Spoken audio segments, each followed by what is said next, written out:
हमने सुबहान अल्लाह कहा, हमारे खतीब कहते हैं हाथ भी खड़ा करो, दूसरा हाथ भी खड़ा करो, सीने से जोर लगाओ।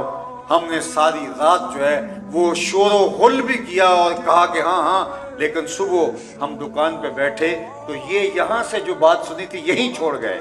जो नमाज पढ़ी थी वो नमाज मस्जिद में छोड़ के आ गए, जिस तरह टोपी छोड़ के आ जाते हैं। मस्जिद से टोपी ली और वापस मस्जिद में छोड़ के आ गए। नमाज पढ़ी तो वो नमाज भी मस्जिद में छोड़ के आ गए। अल्लाह कुरान में फरमाता है फवैलुल लिल मुसल्लीन अल्लज़ीना हुम अन सलातिहिम साहून। खराबी है उन नमाजियों के लिए जो अपनी नमाजों को भूल गए हैं। अगर जो नमाज में पढ़ा था वो दुकान पे भी याद होता, जो सजदे में कहा था वो मसनद के ऊपर बैठे हुए अफसर को याद होता, तो कभी ऐसा ना होता कि ये मुल्क का ये हाल होता।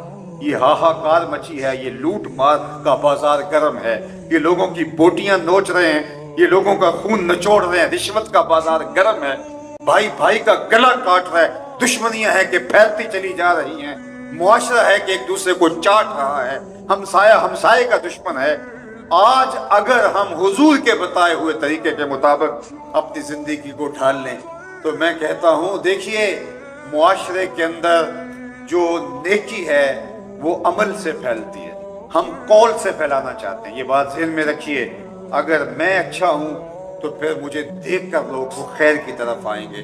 तो मेरे सामने जितने लोग मौजूद हैं, अभी आपसे पहले मैं पत्तोगी में था, एक दिन में 40 या 50 हज़ार लोगों से मैं मुखातबत करता हूँ। तो मैं अपने आप से भी कहता हूँ कि तुम्हें हक अदा करना चाहिए, और दोस्तों को भी कहता हूँ कि मैं कोई ऐसी पॉपुलर तकरीर करके आपको खुश करके सरशार करके चला जाऊं तो मैं अपने ज़मीर के ऊपर बोझ महसूस करूंगा, और मैं सिर्फ आपको राज़ी करूं और मैं आपको झंझोड़ करके उस अमल की तरफ तवज्जो ना दिलाऊं जिस मकसद के लिए अल्लाह के महबूब तशरीफ़ लाए थे। मिलाद मनाने वालों, मिलाद के मकसद को समझो। रसूल क्यों तशरीफ़ लाए थे?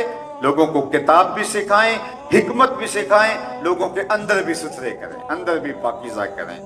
तो अल्लाह ताला जल्ला शानहू का ये निज़ाम है, जब कोई खुद बदलना नहीं चाहता तो अल्लाह ताला जल्ला शानहू भी उसको नहीं बदलता। तो अल्लाह ताला ने आज तक उस कौम की हालत नहीं बदली जो खुद बदलना न चाहे। जो खुद बदलना चाहे अल्लाह उनके लिए असबाब पैदा कर दे।